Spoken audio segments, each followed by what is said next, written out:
What's up, guys? Welcome to the quarantine. I'm your host Wolf, and today we're going to be taking a look at a small game called Sun, Moon, and Stars. And before you continue with the Game of Thrones references, we have it's made by Eric Jome with Minion Games, and the box says that it is a deduction and risk. Use deduction and risk to manipulate the board and match your hidden goal. Honestly, there's no real better way to explain this game, so let's take a look at how it plays. Alright, this is basically Sun, Moon, and Stars set up, ready to play. The way you're going to set the game up is you're going to take these 4 blue cards, and they each have an animal on it and some symbols, which I'll touch on in a minute. And you're going to put one in all 4 directions, so north, east, south, and west. Then you're going to figure out who the starting player is, so in this case it's us, and that player is going to place the celestial bodies in front of 3 of the directions that are not them, if that makes sense. So in this case we put them here.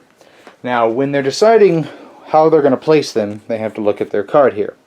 We're the wolf, so we need the moon and the stars to be in front of us to win.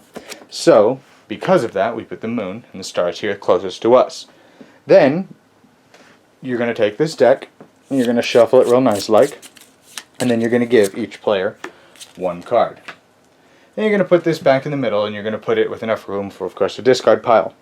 Now, very similar to a game like Love Letter and like Lost Legacy or anything, when your turn starts, you're going to look at your 1 card, and then you're going to draw one. And now you have to play one of these 2 cards. So, if we read these, it says the stars move on. What that means is these stars, if that's the card I play, these stars will move clockwise. So now we have the moon and star in front of them. Or we can play moon to sun, the sun moves on. And what that means is the moon to sun, then the sun moves on. So that's how that would wind up moving. But we need moon and stars at us. So what we're going to do, we're going to play this. So I'm going to go, alright, I'll play the ancestors, the stars move on. So, boom. And then the next player is going to, let's see, what's this player? They are the deer. They need the sun and stars. So they're going to draw their card, and they have the serpent speaking. 2 players exchange roles, which is pretty nasty. They would take this and swap. Or serpent whispering. Oddly enough, I got both serpent cards. Exchange all one has for another has. So basically, this player could play these and swap these, which is what they'll do. They're going to go, boom, serpent whispering. Well, that kind of screws me. So we're going to go back here, draw our 1 card, and then deer running, moon to sun, sun moves on, like as that we already had, and then mother moon, moon moves on. So we'll play that one.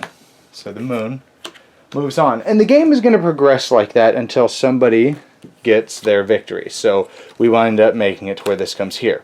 Now before you pass your turn, you are supposed to check to see if you've achieved your victory. So boom, we have. So we won that round. Then you're going to play best 2 out of 3 is basically what you're going to do. Very simple game. And some of the roles, you already saw the wolf and you saw the deer. We have the serpent. This one's kind of neat. If anyone has all 3, so if all 3 of these happen to be on me, and the player with the serpent goes, I win. And in this case, the wolf technically achieves theirs, but so is the serpent. The serpent takes priority. The serpent wins. Or no one else wins. Because what you're going to do is you're going to go through this deck twice, I'm wanting to say. It's either 2 or 3 times. And after you've gone through it a few times, then that's it. If at that time, if nobody has won, the serpent wins. Then, when we haven't actually had that happen, so, and then you have the owl needs the sun and the moon. And that's really all sun, moon, and stars is. So let's take a look at my final thoughts.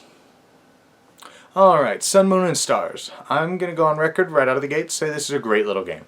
My daughter loves it. It's one of her favorite games is The Lost Legacy, which this game is very, very close to in style of how it's played.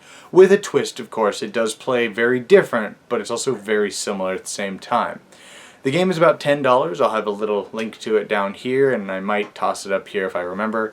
But check the game out, especially if you have kids and they like those style of games. You can't really go wrong here. The theme, anybody can get into. Great little game. anyways, I mean, I don't really have anything else to say about it. It's a lot of fun. Go pick it up. It's only $10. I've played more on games that I've played less. So, anyways, that is Sun, Moon, and Stars.